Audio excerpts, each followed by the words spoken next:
Commencer. Donc je prends la parole debout et sans micro, ça marche, et puis après on aura bien sûr une sonorisation.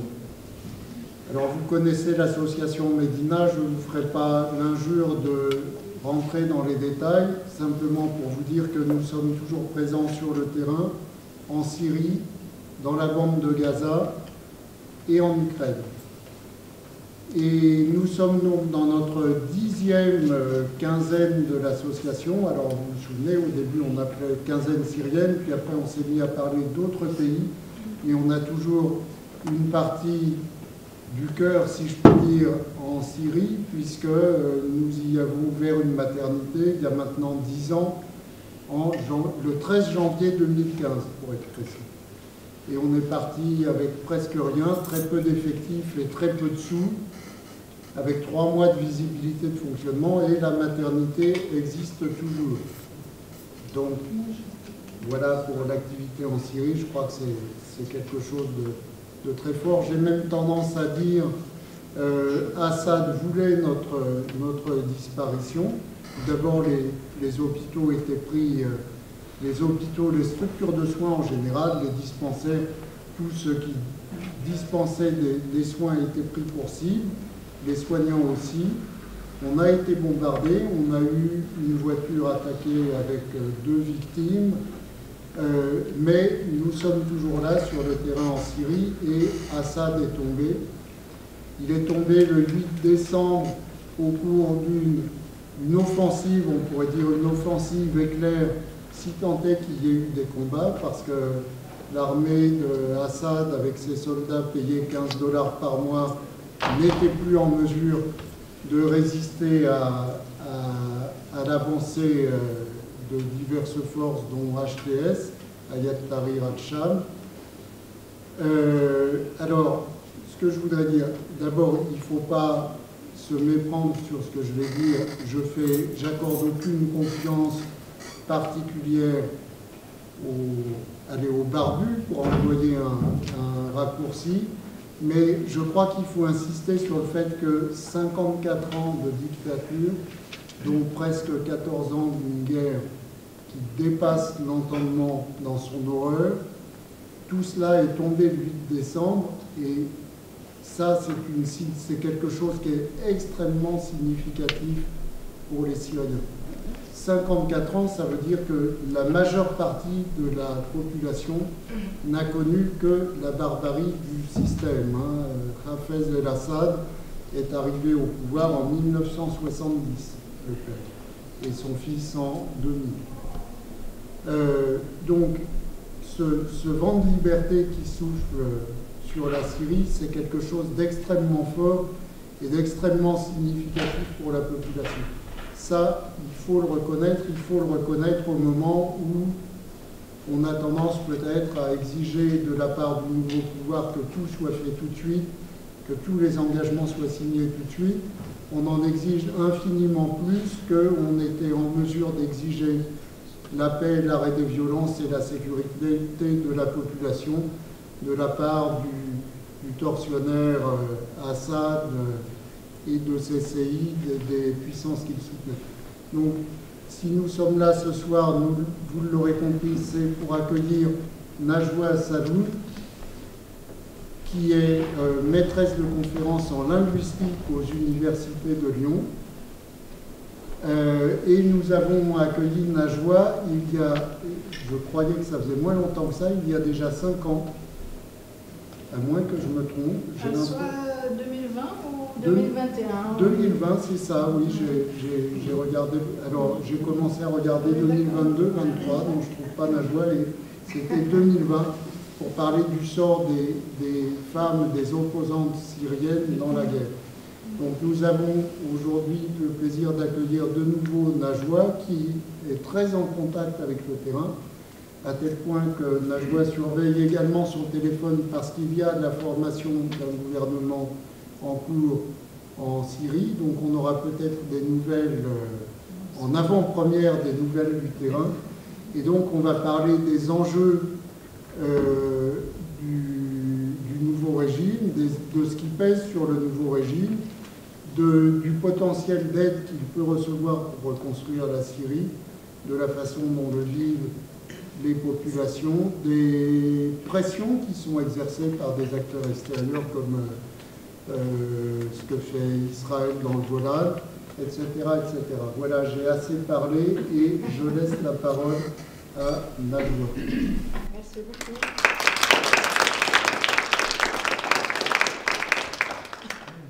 Merci, puis je tiens à remercier Medina, l'association et son équipe pour l'excellent travail qu'ils font. Je suis vraiment admirative. Étant moi-même militante, je sais, je connais les difficultés pour maintenir une activité donnée. Donc je les remercie beaucoup de me recevoir. Et je vous retrouve avec un grand plaisir, vraiment. À la fois l'équipe de l'association, mais également son public, parce que j'ai reconnu quelques-uns et quelques-unes. Voilà, donc bonsoir à tous. Je crois que j'espère ne pas vous ennuyer au départ, parce qu'il y a un petit retour en arrière nécessaire, même si ça a été déjà un peu entamé. La seule question qui se posait au lendemain du 8 décembre 2024, c'est mais comment ça se fait, y compris par les Syriens, comment ça se fait, cette chute rapide de régime, c'est-à-dire les Syriens qui ont vécu sous le joug d'une dictature plus de demi-siècle, et des générations n'ont connu que ça. Même pour nous, on s'est réveillés avec l'annonce de la chute du régime et la fuite d'Assad, notamment. Tout un symbole là, la fuite d'Assad et ses lieutenants. Et en réalité, personne n'a dormi pendant 11 jours. Hein. Je vous l'assure, je parle de Syriens, évidemment, dont je fais partie. Ni cette nuit, ni les nuits précédentes. On suit vraiment l'avancée des combattants jour et nuit tout au long de ces 11 jours. Mais alors, pour comprendre cette chute rapide de régime et les moyens employés pour libérer la Syrie, peut-être il faut nous rappeler quelques dates clés. Il y a évidemment, bon, je ne reviens pas dessus, l'arrivée de Hafez al-Assad, donc en 1971. Je tiens à préciser qu'il a gouverné avec une façade démocratique, il a créé une espèce de coalition d'autres partis politiques, mais en réalité, le parti qui gouvernait, c'était le parti déclaré tel, le parti donc Baas. Autrement dit, je suis en train de parler d'un désert politique durant plus d'un demi-siècle pour les Syriens, puisqu'il n'y a que le parti de pouvoir qui avait la possibilité d'agir. Le père décède en juin 2000, le fils accède en juillet 2000 au pouvoir, donc au poste de président. Et avec le parrainage de la communauté internationale, il faut aussi le préciser, et la France en tête sous Chirac. Voilà, il a été parrainé quand même par tout le monde, sous prétexte de garder une certaine stabilité dans la région, comme vous savez comment on le pensait toujours, d'un point de vue des dirigeants. En tout cas, en fait, il y avait un certain espoir quand même quand il est arrivé, parce que les jeunes hommes disaient, bon, il va pouvoir quand même un petit peu être différent de son père, rien n'a été comme ça, et puis c'est la continuité en fait de ce que les Syriens ont connu. 2011, donc, le soulèvement populaire et pacifiste qui a été reprimé dans le sang. Et là voilà, la révolution lancée avec ces catastrophes humaines durant 14 ans, jalonnait cette révolution longue par rapport à la région, 14 ans pratiquement, par des étapes, plusieurs étapes. Donc, première étape, ça a été la période pacifique, durant à peu près quelques mois quand même, manifestation pacifique, bon enfant. Fin 2011, on commence à voir des armes, mais globalement, il est resté pacifiste. Les armes, en fait, c'était pour protéger les manifestants, donc il n'y avait rien il n'y avait pas de combat, rien, c'était juste parce qu'il y avait des snipers partout, donc on essayait de protéger pour ceux qui ont donc quitté l'armée pour se joindre au peuple avec des armes légères. Alors, c'est très important de constater que le régime s'organise très bien, en fait, très rapidement, de manière très méthodique. C'est-à-dire que d'abord, il met quelques régiments seulement de l'armée, il ne met pas l'armée face au peuple entière, mais que les régiments en qui il a confiance, les membres des services de renseignement également, bien sûr, et puis il a créé et armé des factions communautaires. Ça aussi, il faut le retenir pour comprendre aujourd'hui. Hein. C'est toujours en relation avec les personnes qui ont, enfin, ces combattants qui ont libéré la Syrie. Et j'ai fait d'ailleurs un article là-dessus, j'ai oublié de le dire parmi les choses, on aurait pu peut-être le mentionner, mais je n'ai pas la référence parce que c'est un article dans un livre, parmi d'autres articles, donc pour d'autres personnes.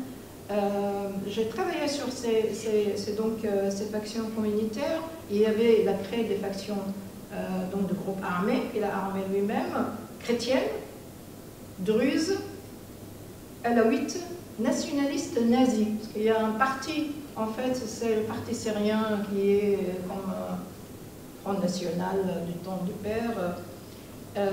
Voilà, ce sont que des factions communautaires, et ça c'est fait également exprès de la part du régime. C'est très bien réfléchi, c'est très bien organisé. Ensuite, il a ouvert les frontières, donc on a des factions armées toujours communautaires, chiites, étrangères. Il y a le Libanais Hezbollah qui était là très rapidement. Il y a également des factions iraniennes, très peu, plutôt des officiers, conseillers, mais beaucoup iraniennes, afghanes et pakistanaises, toutes chiites, donc communautaires. À partir de 2012, tout ce monde-là, ces factions étrangères et de l'intérieur, s'installe pour défendre le régime, renforcer en permanence donc par les rangs financièrement et en armes. Pour la révolution, il y a quelques dates clés que vous connaissez probablement, donc je vais vite. Il y a une date clé, c'est en mai 2013. En mai 2013, Hezbollah, alors qu'elle est là pour défendre le régime et participe au massacre, mais il met la main sur une ville, une petite ville qui s'appelle Ourser. Il l'occupe, il chasse les populations, c'est-à-dire les populations, les réfugiés, qu'après le Liban se plaignait du fait qu'il a très vite, en fait, il y a eu des populations qui sont allées, ils les ont chassés, hommes, femmes et enfants, la nuit en plus. Sont partis vers le Liban ou d'autres endroits, mais en tout cas, il a occupé cette Ourser et il l'a annexé. Et ça, c'est un moment, une date que les Syriens n'oublient pas, que Hezbollah a quand même, de son propre chef, a annexé un morceau de la Syrie à son territoire. Et il a mis même, enlevé le drapeau de régime syrien, et il a mis son propre drapeau pour signifier ça comme une humiliation de la population syrienne. On arrive en août 2013-21, donc un massacre à l'arme chimique à Ghouta, près de Damas. Et là, nous sommes en fait à un moment, de toute manière, les armes chimiques ont été employées avant et après, mais là, c'est l'ampleur en fait d'un nombre. On parlait de 2000 à peu près, plus ou moins, avec beaucoup de blessés. Mais cette date est une date clé également pour les Syriens parce que là, on a parlé de la ligne rouge d'Obama qui avait dressée avant et qui a été allègrement par la suite abandonnée. Et ça, également, c'est quelque chose que les Syriens n'oublient pas. Ça a suscité beaucoup d'espoir, en fait, déclaration de Dublin. On disait peut-être que le régime va quand même faire moins de massacres, mais il n'en était rien, malheureusement. Ensuite, donc, on arrive à 2015. En 2015, il y a l'entrée donc officielle de la Russie donc, en Syrie. En 2015, malgré tout, ces groupes armés donc, qui ont décidé vraiment qu'il n'y a que la solution de lutte armée qui peut sauver le pays. Malgré tout, les coups de ces groupes, notamment donc autour de Damas, le régime a failli quand même a commencé à vaciller. La Russie est rentrée, la Russie en fait, l'armée russe était toujours là, les conseillers étaient là, hein, mais bon, en tout cas une déclaration officielle de Poutine en 2015. Et là, on a dépassé une étape supplémentaire dans l'horreur parce que, comme disait, je crois que c'est un journaliste français qui disait que les bombes qui tombaient sur les Syriens, les bombes russes, s'apparentaient à tuer une mouche avec une bombe atomique. Voilà, c'était la force de ces donc, bombardements.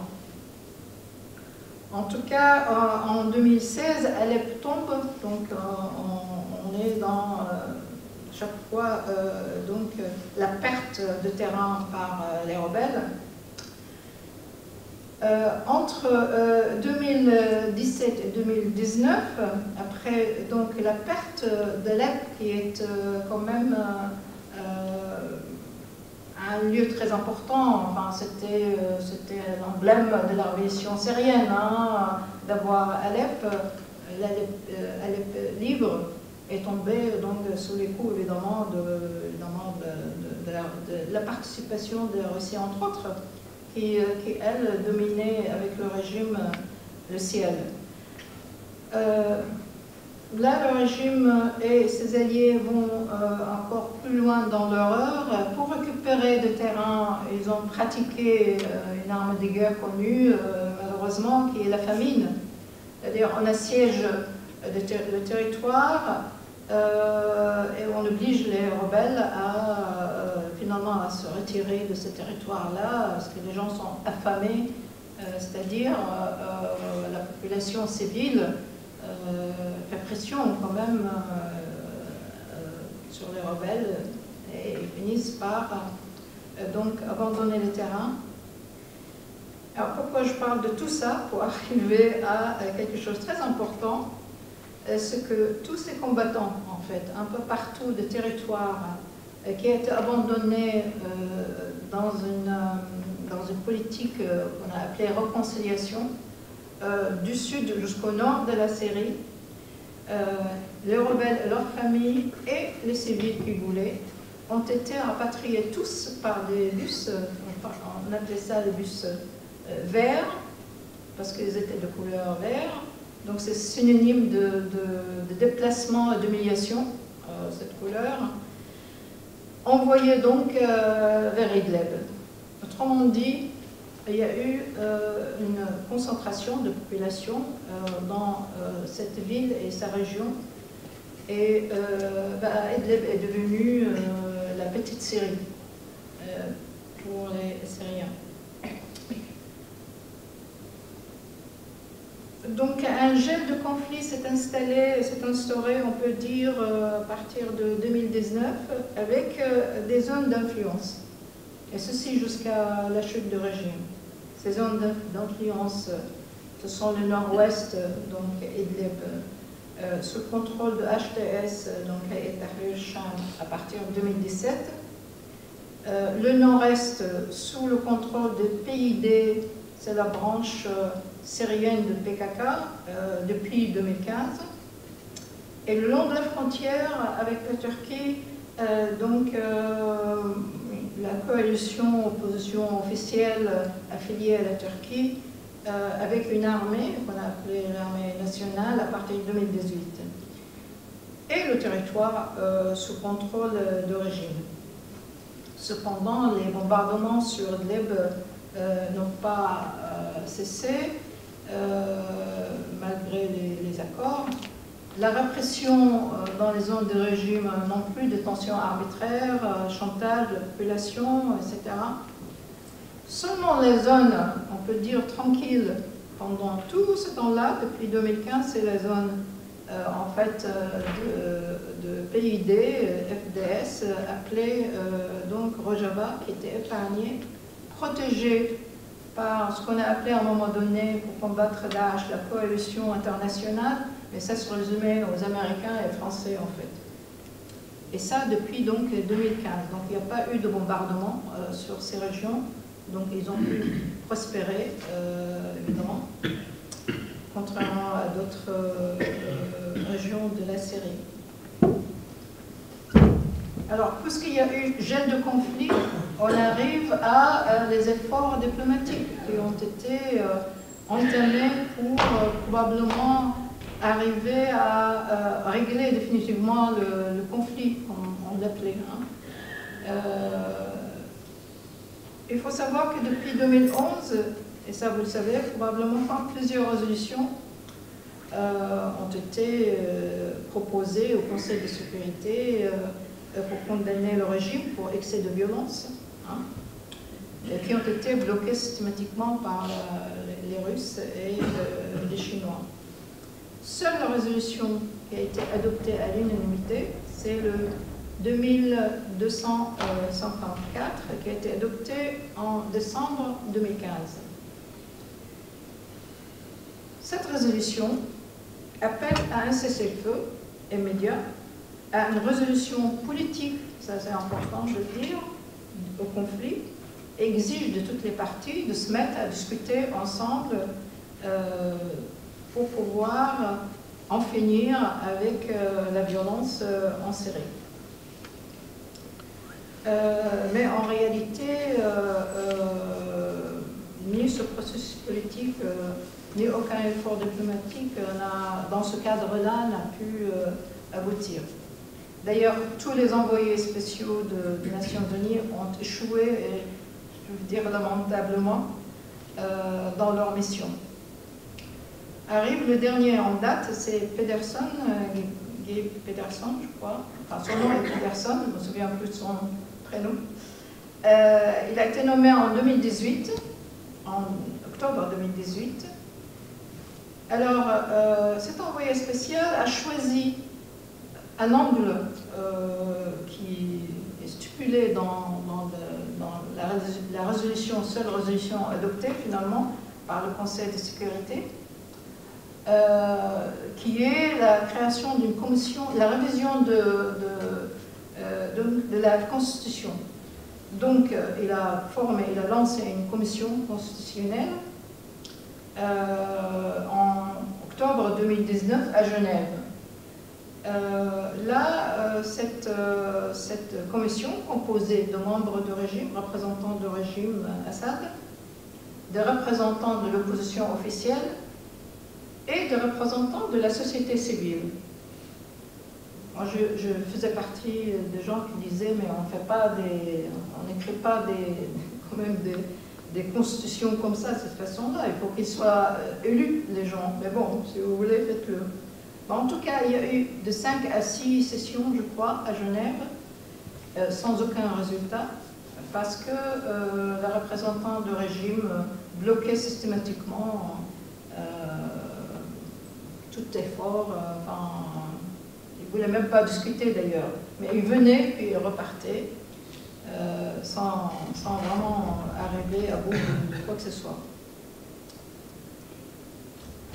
Et là, donc, dans ce cadre-là, on arrive effectivement à la situation économique aussi qui a permis d'arriver, et je l'avais mentionné tout à l'heure. On peut dire que sur le terrain, c'est à peu près calme, entre guillemets.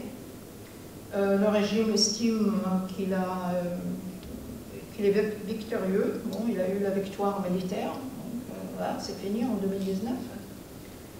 Mais c'est à partir de là que l'effondrement économique a commencé. Enfin, c'est détérioré plutôt de plus en plus. Certes, les sanctions économiques ont joué un rôle important, ont affaibli le régime. Pourquoi? Parce que ce régime, pourtant, ce n'était pas la population qui était visée par les sanctions. Mais en réalité, un régime qui fonctionne comme un mafia, enfin, il est mafieux, il faut le dire, c'est sûr que les sanctions ne peuvent que participer à l'effondrement économique. J'explique. Avec les hommes d'affaires, depuis toujours, depuis le père, le régime imposait un partenariat. Vous voulez ouvrir même un petit kiosque, vous devez payer une partie. Quand il s'agit d'une entreprise, vous imaginez comment il est le partenariat. Donc le régime se finançait, en plus de tout ce qu'il pillait dans le pays, de cette manière-là. Sauf que avec les sanctions, il perdait de plus en plus de moyens. Et là, il est rentré dans un cycle de chantage direct aux hommes d'affaires. Ce qui fait que la plupart sont partis avec leurs capitaux, leurs entreprises et leurs fortunes. A joué vraiment véritablement un rôle important dans l'effondrement économique.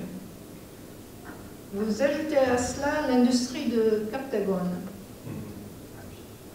qui s'est développée à tel point qu'on parlait de narco-État de la série. C'était le premier producteur de cette drogue.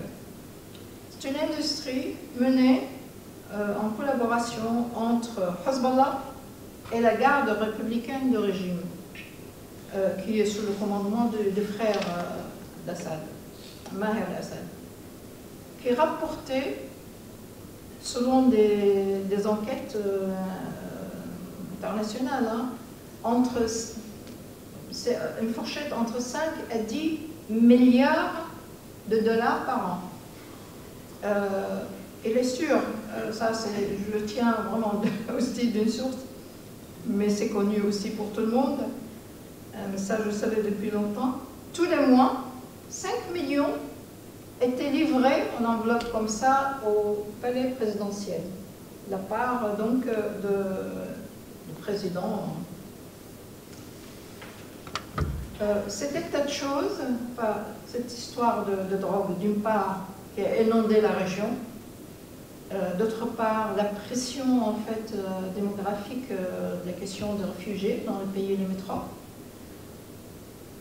Il était devenu évident, tout au moins pour les pays de la région, qu'il va falloir réintégrer Assad sur la scène internationale. C'est même souhaitable pour qu'on puisse discuter avec lui directement pour la question de drogue, mais également parce que ça a commencé un peu à menacer un peu plus loin que les pays limitrophes. Et donc, quand je dis pays limitrophes, je pense à la Turquie, au Liban, la Jordanie, parce que les autres pays du Golfe ne sont pas vraiment affectés par la question des réfugiés, mais plutôt par la question de drogue. Le premier pas de normalisation a été entamé par la Turquie, par Erdogan lui-même. Il a commencé à envoyer des signaux d'ouverture depuis l'été 2022. Bon, on sait qu'il y avait une pression de l'opposition à Erdogan durant les élections, de se débarrasser la question réfugiés comme dans tous les pays. Malheureusement, c'est un papier, un dossier qu'on emploie dans les élections. Et donc, de toute manière, toutes les démarches entamées, même avec des déclarations officielles au micro comme ça devant les médias, pas clandestine, pas de discussion clandestine, quoi, de négociations secrètes, non, non. Et pourtant, il y a eu un refus catégorique de la part d'Assad. Deuxième tentative a été faite par la Jordanie et l'Arabie Saoudite, avec la question de réintégrer la Syrie dans la Ligue arabe, dont le sommet était le 7 mai 2023. Il y a eu beaucoup de discussions, de va-et-vient, etc., pour effectivement arriver à prendre avoir des promesses de la part d'Assad, pas à pas, c'est-à-dire, bon, il faut, tu règles la question de la commerce de drogue et de Coptagone, et puis sur cette condition-là, etc. Il y avait deux dossiers donc majeurs, c'est la question de Coptagone et la question de réfugiés. Mais finalement, en fait, il est allé, Bachar al-Assad lui-même, assister donc au sommet de la Ligue arabe, et puis aucun processus politique n'a été entamé, parce qu'il était évidemment parmi les promesses, c'est discuter avec l'opposition. Et le trafic continue de plus belle, comme rien n'était. Voilà, on arrive là donc aux chutes du régime Assad. Puisque en fait en 2020 il y a eu des accords de cessez-le-feu avec dans le gouvernorat d'Idlib, signés en 2020, donc parrainé par la Russie et la Turquie, donc entre le HDS et le régime, et donc la Russie par conséquent. Donc là, Idlib a prospéré, et surtout, ils ont pris la décision à partir de là, profitant de cette accalmie, même s'ils étaient bombardés de temps en temps, Idlib continuait à être bombardé de temps en temps.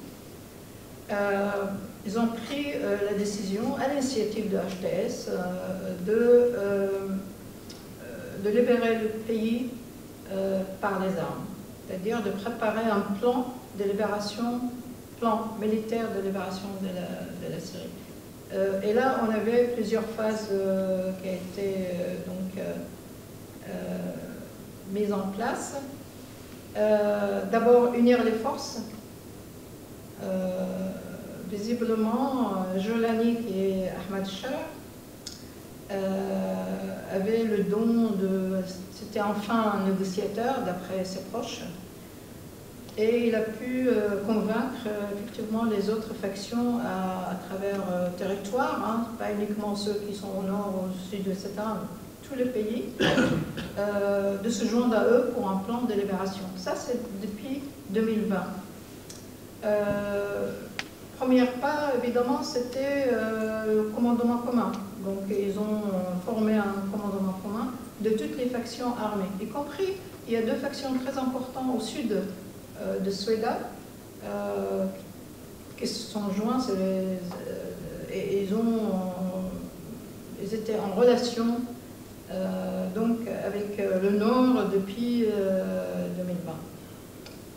Puis il y a eu la phase, donc ils ont eu le temps depuis 2020 de rentrer dans la préparation militaire, confection d'armes, de drones, ils ont fait beaucoup de drones, donc ils ont fabriqué des drones. Et puis ils ont travaillé sur la question de renseignement, c'est-à-dire observer grâce aux drones le mouvement de l'ennemi. Et il y a eu une préparation psychologique même, tenir une certaine discipline, respect de la vie humaine. On va libérer le pays, pas pour tuer, s'entretuer entre Syriens. Courant 2024, ils sont allés un peu plus loin dans la préparation. Ils ont établi des contacts avec les personnalités en poste, y compris à l'armée syrienne de régime. Vous savez que ces de gens qui étaient de côté du régime, mais qui étaient lassés de la situation, de l'entêtement à la fois de Assad et son équipe que d'autres lieutenants de ce président. Donc ils ont pu, par ce biais-là, en fait, rentrer dans l'opération de libération. Alors après, le choix de l'heure 0, l'année 2024, au niveau du régime, était vraiment la dégringolade sans fin, affaiblissement sur le plan économique, conditions de vie vraiment. Moi, je suis de Damas et je ne suis pas encore allée à Damas, mais on me dit que quand les gens sont arrivés tout de suite après la libération, là, ça a beaucoup amélioré depuis. Ça fait 3 mois maintenant. Mais c'était Moyen-Âge, quoi. Saleté, des amis n'ont pas reconnu leur propre ville. Alors que le clan Assad montre tous ces signes de richesse de manière vraiment insupportable. La corruption a été multipliée 1000 fois, qui existait depuis toujours, mais alors là, ça atteint vraiment sans limite. L'usure de l'armée, ça c'est très important, comme vous l'avez signalé. La majorité étaient des appelés dans l'armée, ni sans salaire, ni même manger à leur faim. Et le plus important, c'est que les gradés étaient occupés à faire des affaires. Donc, ils ont la tête ailleurs. Et les moments, les événements les plus importants, évidemment, c'est le contexte régional et mondial que vous connaissez. Je ne vais pas en parler. Mais je tiens quand même à souligner un facteur qu'il ne faut pas négliger. C'est une contestation interne à Idlib même. Parce que c'est vrai que, il y avait une accalmie depuis les accords de cessez-le-feu,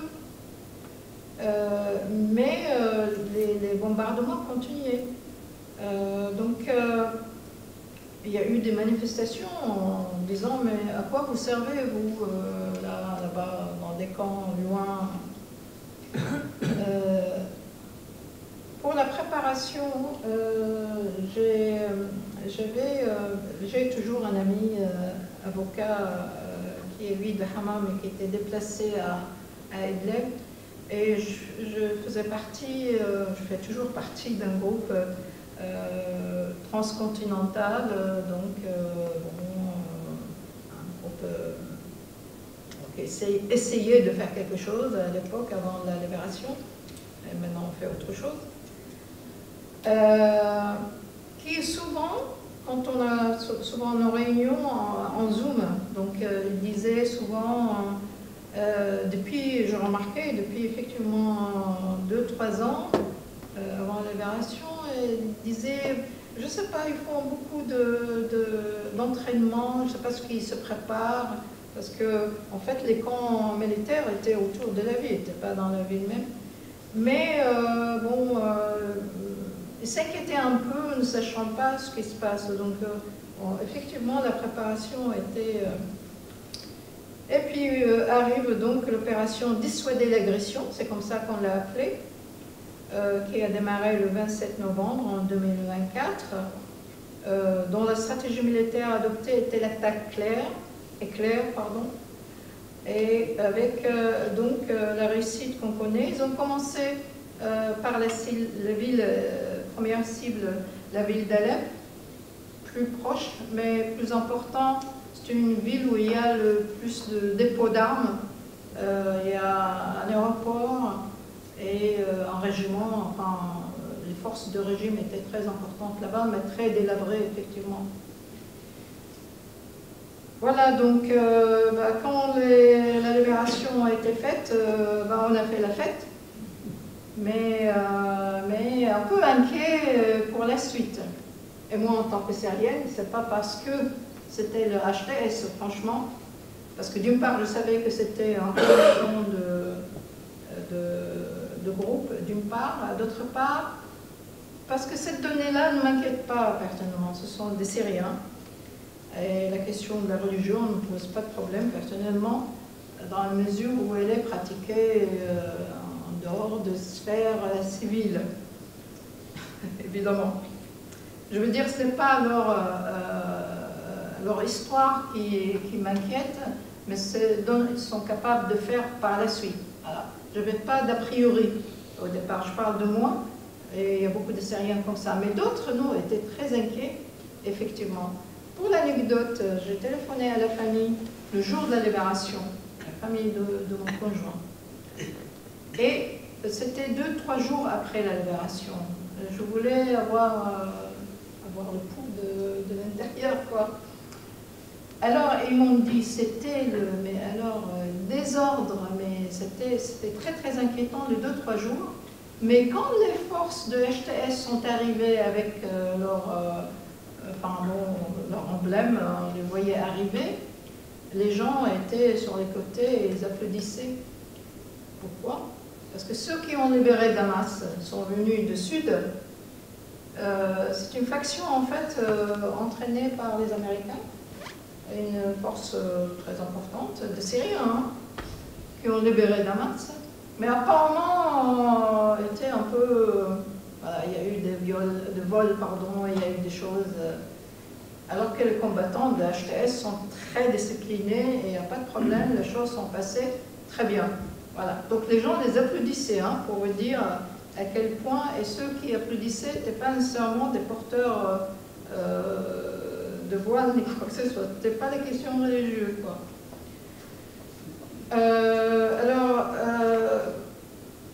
Après, on a un gouvernement donc pour 3 mois qui s'achève maintenant.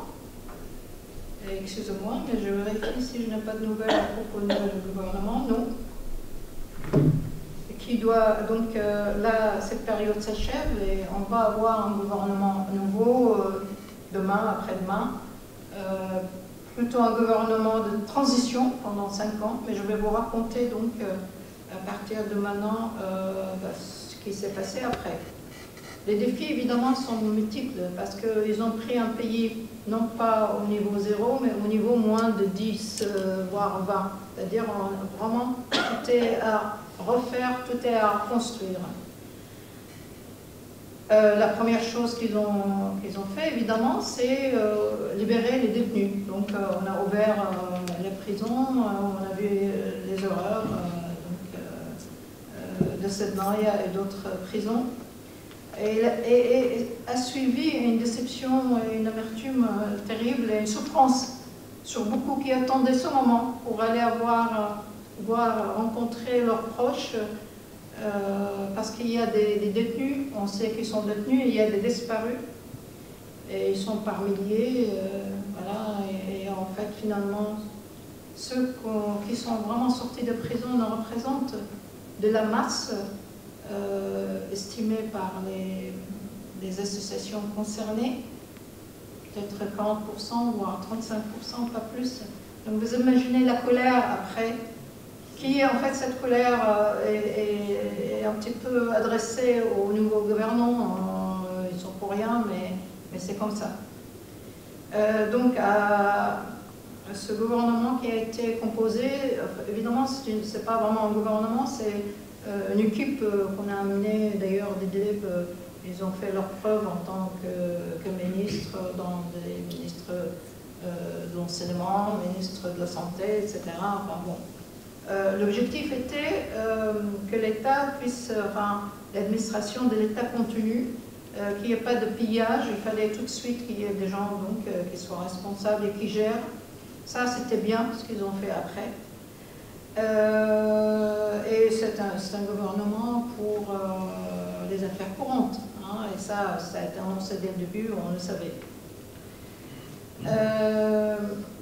Alors, Chara voulait que ce soit vraiment un gouvernement des gens qu'il connaît, ses compagnons, un gouvernement en nombre limité et avec des gens qu'il connaît bien.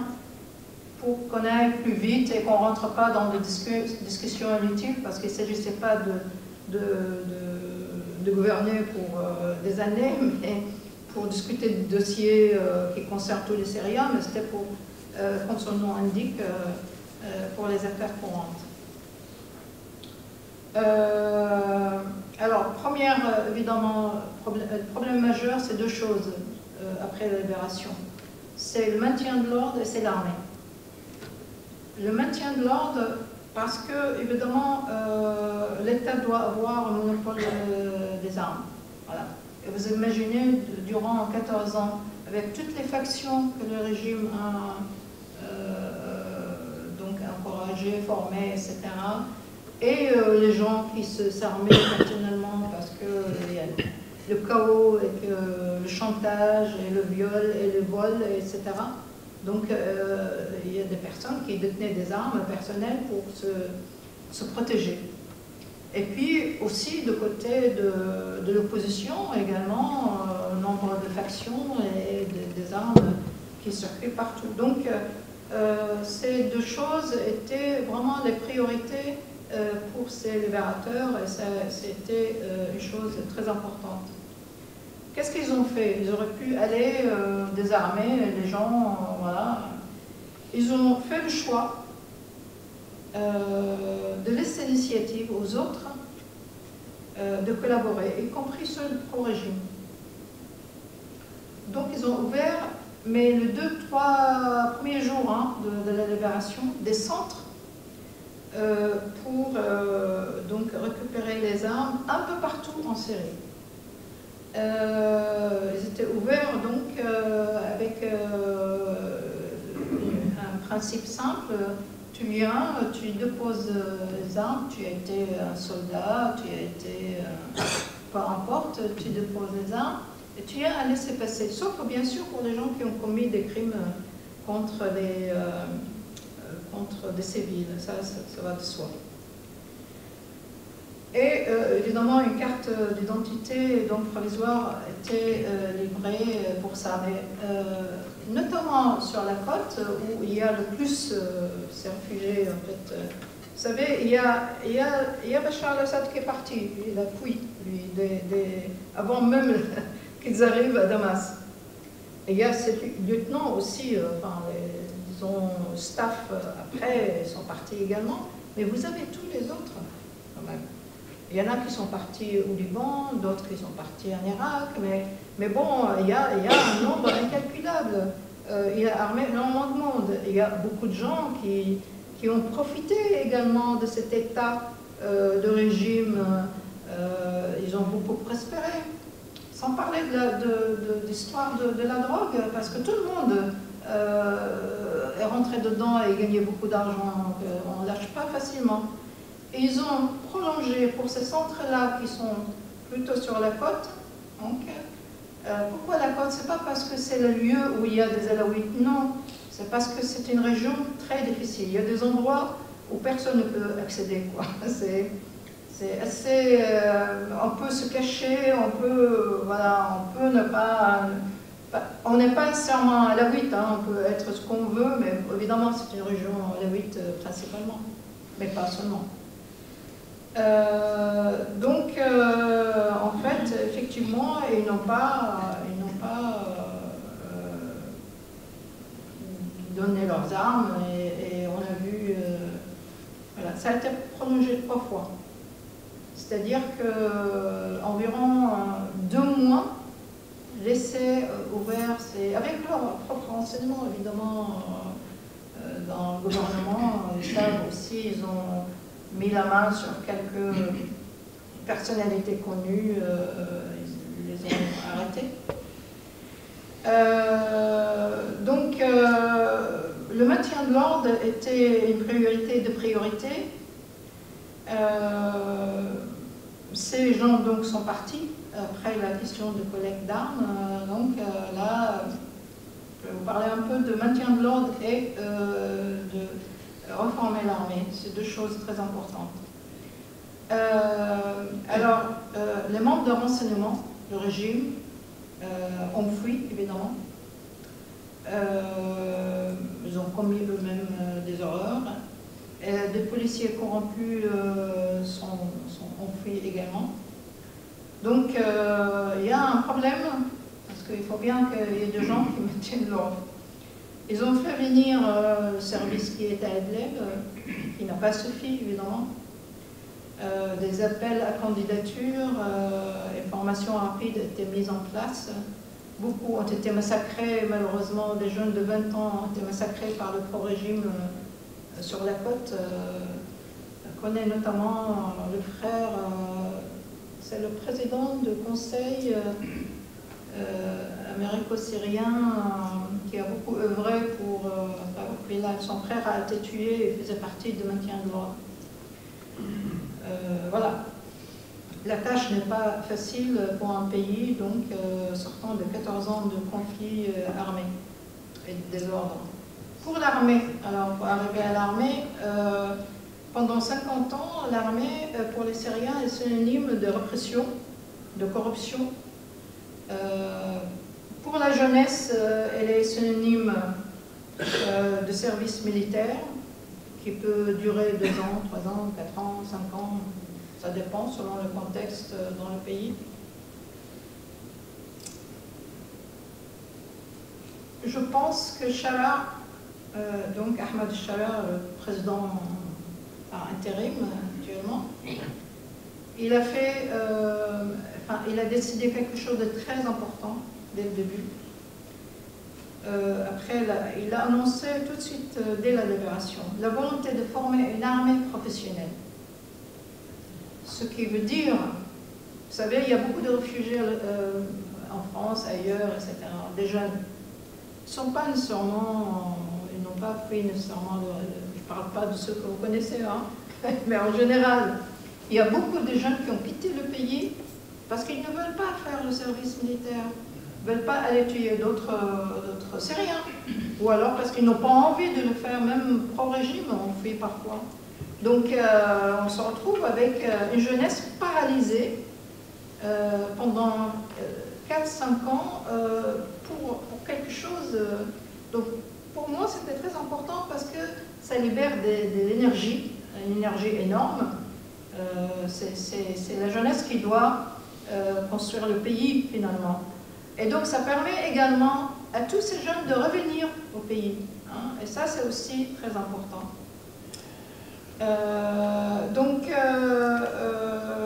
Les factions ont été dissoutes, qui ont travaillé ensemble pour libérer le pays. Il y a 70 factions quand même, plus 2 de Soueda, ça fait 72.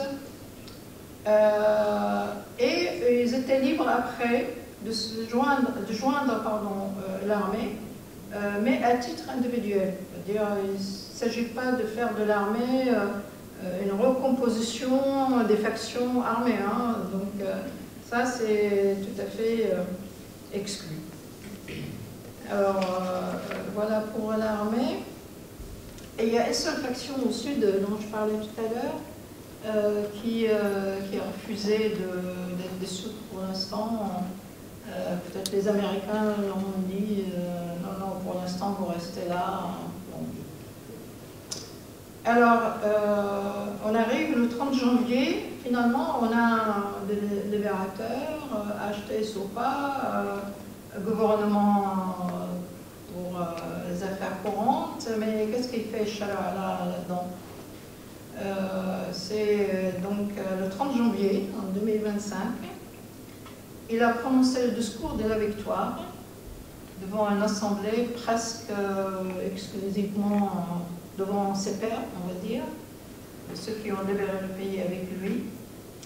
Et ces pairs-là, l'ont désigné président de la République par intérim. En fait, dès le premier jour, Shara a fait preuve d'un pragmatisme tout à fait étonnant. Je le crois sincère. Bon, moi, je fais partie des Syriens qui croient qu'il a une ambition politique évidente. Moi, je crois que les gens peuvent évoluer, hein, j'ai aucun problème. Mais bon, après, il faut voir ça dans les faits. mais il doit tenir compte quand même de sa base, qui n'est pas aussi pragmatique que lui. D'ailleurs, un de ces groupes a été rapidement évincé de Damas, parce que bon, ils ont c'était un peu lourd dans leur comportement sur les gens. Pourquoi tu fais ça? Pourquoi tu n'as pas je ne sais pas quoi? Et les gens se défendent. Hein. Bon, les gens d'ailleurs vivent une liberté absolue. C'est-à-dire le forum, dès le premier jour de la libération, le forum, ça, les Syriens n'ont jamais connu ça hein, de leur vie, sauf, je dois avouer, 2 mois à l'arrivée de Bachar al-Assad au pouvoir, c'était l'occasion que les gens commencent à bouger, et d'ailleurs, il a quand même, ils ont attrapé quelques-uns, ils l'ont mis en prison. C'était l'occasion pour le régime de voir les têtes qui dépassent, et qui ont passé quand même des années en prison. Donc, mais la vie, qu'on puisse sortir, manifester contre le président lui-même, ça s'est passé il y a quelques jours. Hein, donc, pour l'instant, c'est vraiment une volonté de laisser les gens s'exprimer sans contrainte. Voilà. À condition, bien sûr, que ça soit pacifique, ça va de soi. Alors, vous avez vu probablement ou pas, mais il était très important pour l'équipe arrivante de convaincre la communauté internationale de leur bonne foi, sachant ce qu'ils sont dès le départ et leur histoire. Et des fois, on oublie beaucoup de choses, mais pour certains, on n'oublie pas ce qu'ils étaient, hein, malheureusement. Mais c'est comme ça. Donc, on arrive à faire 2 choses qui n'ont pas beaucoup plu aux Syriens, mais qui ont été faites quand même. Ils ont fait une conférence de dialogue national qui s'est tenue le 27 février 2025 à Damas. Cette conférence a réuni 900 personnes quand même, entre artistes, universitaires, responsables d'ONG, des religieux, etc. Elle a été préparée en amont par une commission qui a fait le tour de pays, rencontré les gens bon, avec des dates fixées durant 2-3 semaines. Évidemment que cette conférence de dialogue national, même avec le nombre de personnes qui ont été présentes, n'est pas tout à fait satisfaisante, parce que le dialogue national se pose, bon, quand on dit comme ça, le dit comme ça, se pose des forces politiques, se pose des syndicats, se pose de société civile, etc. Or là, en état de choses, ben, il n'y a rien, il n'y a pas de force politique. D'ailleurs, si, ils existent, ils sont virtuels, bon, à l'étranger, mais sur le terrain, franchement, il n'y a personne. Donc, de toute façon, les partis sont dissous. Donc, il y en a qui se plaignaient en disant, oui, mais ils ne rencontrent pas des partis politiques. Ben, oui, mais il ne faut pas être dans la contradiction, parce que, bon, les partis sont dessous, et là, à partir de maintenant, il va y avoir une loi qui réglemente et cadre donc la création des partis. Donc cette conférence a émis un certain nombre de recommandations, je ne vais pas les dire, c'est des choses intéressantes, je reviendrai si vous voulez après. Plus important, pour qu'il y ait un cadre juridique, je voudrais juste dire par rapport au pragmatisme de ce président, Ahmad Shara, je connais un intellectuel syrien qui est en fait un militant des droits de l'homme et les médecins de son État, vit aux États-Unis fouillant le régime du père. C'est quelqu'un qui a beaucoup travaillé sur la justice transitionnelle. C'est un vrai intellectuel, c'est quelqu'un bon, qui a réfléchi sur beaucoup de choses, a fait des recherches sur énormément de sujets. Il est arrivé à Damas, il n'est pas allé voir le président, mais c'est le président qui a demandé à le voir. Et il disait, mais pourquoi il n'y a pas de cadre juridique pour cette affaire? Comment on peut gouverner le pays sans cadre juridique? Et donc le président lui dit, oui, mais on va faire ceci, cela. Non, non, vous pouvez au moins, au nom de la légitimité révolutionnaire, faire quelque chose. Donc d'où le discours de Victoire, qui a été soufflé par cet intellectuel, et suite à quoi donc il a été désigné comme président par intérim fin janvier. C'est-à-dire que, je parle de son pragmatisme, mais aussi capacité d'écouter et d'essayer de parfaire ce qu'on fait. Enfin, on l'espère. Alors, après, il y a la déclaration constitutionnelle qui a été... il y a une commission d'experts qui a été formée pour rédiger cette déclaration.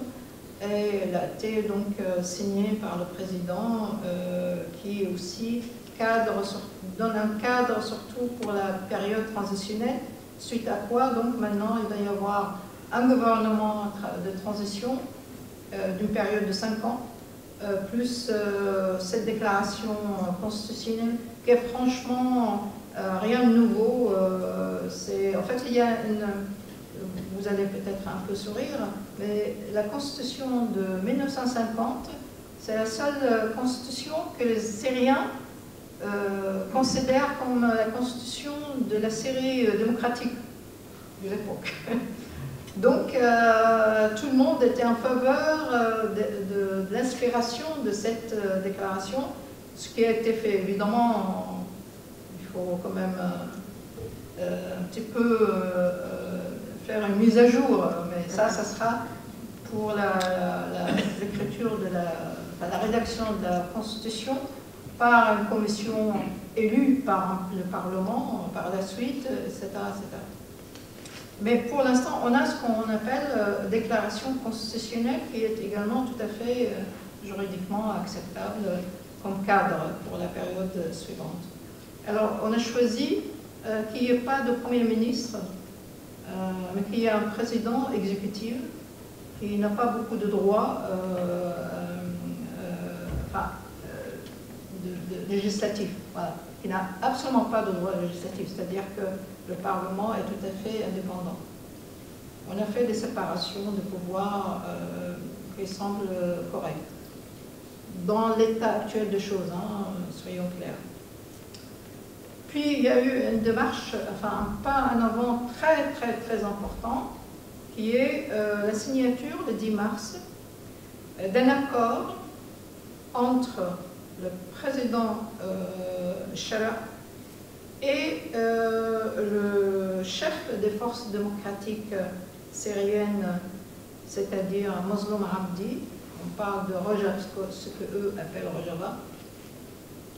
Cette déclaration, cette signature est historique et très importante, mais ça ne veut pas dire que la base l'accepte. Hein. Mais bon, en tout cas, c'est un pas en avant. Cette région énorme que dominait le FDS, c'est le seul, enfin, c'est la région la plus riche de la Syrie, voire l'unique richesse de la Syrie se trouve en pétrole, en gaz dans cette région. Que toute la Syrie était privée. Mais du temps de régime, ils faisaient de la commerce avec le régime parce que, bon, ils avaient de bonnes relations. Donc, l'accord est très important parce qu'il stipule que l'accord pour intégrer, en fait, au sein de l'État, toutes les institutions civiles et militaires relevant de l'administration autonome, donc kurde, du Nord et de l'Est, pour unifier le pays, bien sûr, et c'est une énorme avancée. Donc, cessation complète des hostilités, parce qu'en fait, ils bombardaient quand même l'est d'Alep, après la libération. Donc, les FDS cèdent à l'État central le contrôle des postes frontières, parce qu'il y a des revenus aussi financiers de ces postes-là, de l'aéroport également, et des champs pétroliers et gaziers vitaux de la région. Et Damas, évidemment, reconnaît la minorité kurde comme partie intégrante de l'État syrien, parce que tous les Syriens, pour eux, c'est une évidence, garantit le droit de tous les Syriens tous les Syriens, donc à la représentation kurde, à la représentation, à la participation au processus politique. Des commissions ont été formées pour prendre le relais, pour donc travailler sur le détail, pour un texte détaillé, et le diable, comme vous le savez, se niche dans les détails, donc on va bien voir, pour une application d'ici la fin de l'année. Le défi le plus important, là, je regarde mon téléphone, c'est énorme, les attaques israéliennes sur la Syrie aujourd'hui. Pour Israël, ça c'est le défi vraiment majeur, très clair qu'Israël veut faire en sorte que cette nouvelle étape de la Syrie libre échoue coûte que coûte. Ils veulent une Syrie en canton, donc divisée. Ils ont déjà grignoté des territoires au sud, et aujourd'hui ils ont même allé plus loin, jusqu'à Daraa. Il y a eu des combats, il y a des gens qui sont morts, quand même des civils. Chose étonnante, je vous assure, moi je ne reviens pas. Netanyahou est au courant, mais Netanyahou, en personne et son équipe, interviennent dans la vie de la Syrie, mais tous les jours, avec des déclarations. Par exemple, il y a eu des problèmes dans un quartier à Damas, il y a quelque temps. Mais des problèmes entre les gens. Et Netanyahou qui montre prénom et fait une déclaration, mais on viendra sauver les Druzes là-bas. En fait, c'est un quartier où il y a des Druzes et non-Druzes. Mais en fait, les chamans n'étaient pas entre Druzes et non-Druzes. Mais c'était l'occasion pour lui pour en parler. C'est tout le temps comme ça. On dirait qu'il n'y a pas Gaza où il est en train de massacrer les Palestiniens quand même. Il y a quelques jours, ils ont, figurez-vous qu'une somme de 2 milliards de dollars est proposée par Israël aux Druzes du Sud, donc c'est Soueda, pour la constitution d'un canton druze annexé à Israël. En fait, Israël aussi a besoin de main-d'œuvre. Avec cette guerre qu'elle a menée sur Gaza, elle n'a plus d'ouvriers, elle n'a plus de main-d'œuvre. Donc elle vient tous les jours draguer les Syriens à cette frontière. J'ai vu une vidéo, ils laissent à manger, ils donnent des provisions, et les Syriens les brûlent. Ils ne sont pas d'accord qu'on les traite comme ça quand même. Il y a des Druzes qui ont été invités à aller faire un pèlerinage, etc. Enfin bon, on fait tout pour rester vraiment présent dans les esprits des Syriens, et avec une pression énorme quand même, avec un État qui a à peine une armée qui tient la route, un service de maintien de l'ordre qui tient la route. C'est vraiment, moi je suis vraiment affolée, pas par les HTS, mais affolée par ce qui se passe, par ces défis-là énormes. Il y a le 10 mars, enfin il y a 2 semaines à peu près, les pro-Assad ont monté au créneau, ils ont décidé, ils ont envoyé beaucoup de vidéos, que ça ne passerait pas comme ça, et on va faire le nécessaire pour revenir en arrière, évidemment. Et donc, ils ont fait des attaques meurtrières, au lieu, dans plusieurs endroits. Moi, je crois que ça s'apparente davantage à un coup d'État que des attaques sporadiques. Il y a déjà, on parle de 4000 personnes, armées jusque-dedans. Et il y a eu des encouragements comme ça de certains de l'Iran, de l'Irak également, pas le gouvernement, mais ceux qui ont participé aux tueries d'ailleurs, en Syrie également. Donc ça a été très très bien organisé. Donc ces jeunes qui ont candidaté pour cette affaire-là, enfin, pour maintenir l'ordre, ont été massacrés, franchement. Alors, vous imaginez, je ne justifie absolument pas, hein, je le dis avant, mais vous imaginez 50 ans, vous rêvez que cette dynastie d'Assad tombe, et puis tout d'un coup, ils veulent revenir. Donc une peur qui a fait qu'il y en a qui se sont mobilisés, mais d'une manière anarchique, et il y en a qui sont allés pour se venger, pour venger leurs proches. Donc il y a eu des massacres, ça, même, enfin, pas même, mais le président lui-même l'a admis. Beaucoup de chiffres circulent qui sont faux. Alors, je vous le dis tout de suite. Il y a une organisation des droits de l'homme syrienne qui travaille, très sérieuse, qui travaille depuis longtemps. C'est le SNI-R. Allez la chercher sur Internet. C'est des gens très sérieux. Donne le chiffre de 1035 en tout, entre côté pouvoir, côté pro-Assad et côté civil. Et je vais vous détailler les victimes, enfin, parce que le rapport les détaille. Moi, j'ai entendu à la radio, il y a 10 000 de morts civils, il y a sur les réseaux n'importe quoi. Voilà les chiffres.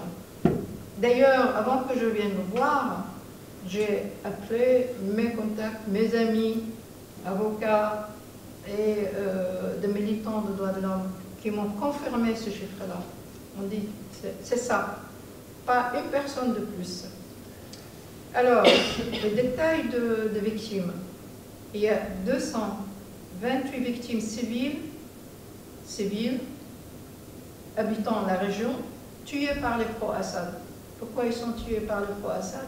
Parce qu'ils frappaient chez les gens, ils sont dans la région alawite, donc vous venez combattre avec nous. Donc soit les parents refusent de laisser leurs jeunes partir, se faire tuer, ou alors les jeunes refusaient, donc ils tuaient toute la famille, comme ça on est tranquille. 228 ont été tués comme ça, par les pro-Assad. Vous avez 221 victimes de services de maintien de l'ordre. Les pauvres jeunes là étaient armés avec des choses très simples, enfin je veux dire, on ne s'attendait pas à avoir des combats et des armes lourdes qui étaient employées par le pro-Assad. Et puis il y a 595 victimes entre civils, tués par des gens, je ne sais pas comment, de quelle partie, je veux dire du côté des gens qui sont venus se venger, et des pro-Assad qui sont tués également. C'est quand même 595, c'est pas rien. Mais on ne connaît pas les chiffres entre les combattants d'Assad et les victimes civiles. Donc c'est un chiffre global. Alors il y a eu une commission d'enquête.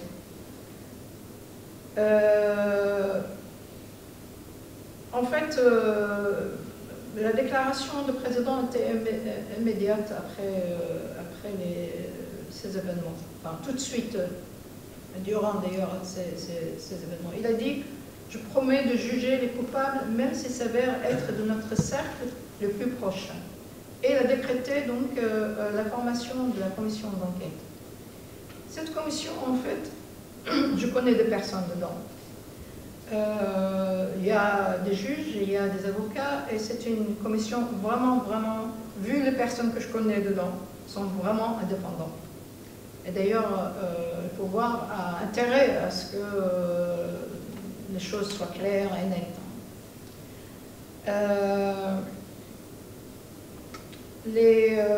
Donc je parlais avec le président de cette commission hier,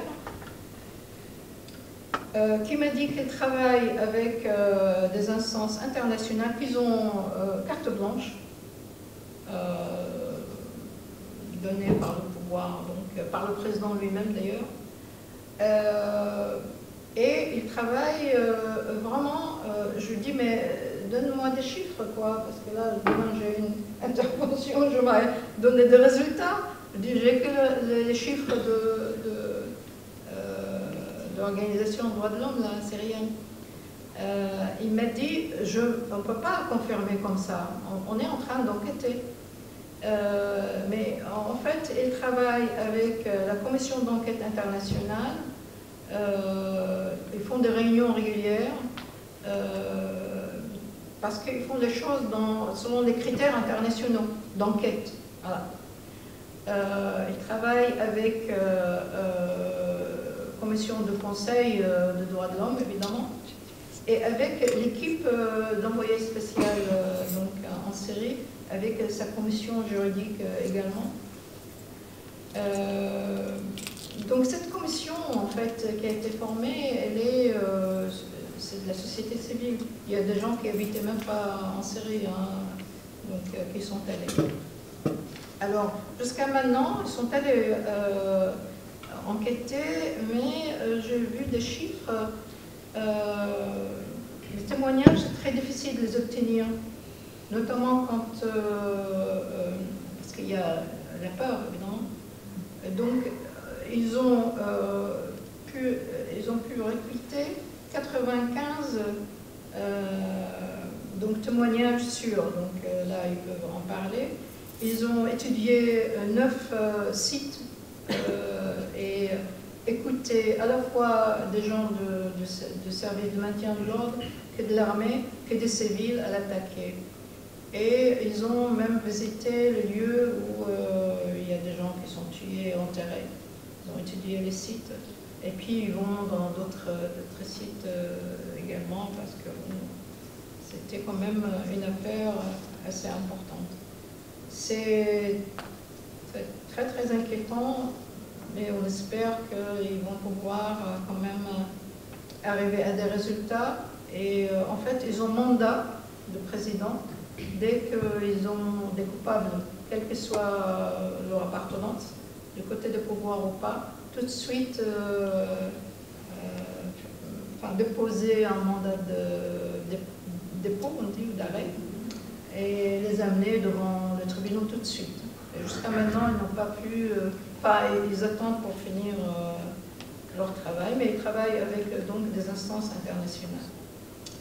Ça, c'est pour la commission d'enquête et il est très important d'en parler. Je ne vais pas finir avec, en même temps, ils ont formé un comité de paix sociale. Je connais des gens aussi très respectables dedans. Ça, c'est formé par la présidence, celle-là, ce comité de paix sociale pour aller discuter avec les gens, pour arriver à un petit peu désamorcer la haine qui s'est installée, évidemment. Mais il se trouve des gens aussi qui travaillent de leur propre chef. Personne ne leur a demandé, ils n'ont pas de mandat, mais ils vont aussi essayer de voir comment... Et c'est des gens d'un niveau culturel, on va dire, important, ce qui permet de savoir comment s'adresser, comment aussi rassurer ceux qui ont très peur et qui sont allés fuir vers la base russe. Ils sont un certain nombre à rentrer, mais pas tous. Et ceux qui vont au Liban, qui racontent des histoires devant les médias, sont des pro-Assadins, je vous le dis.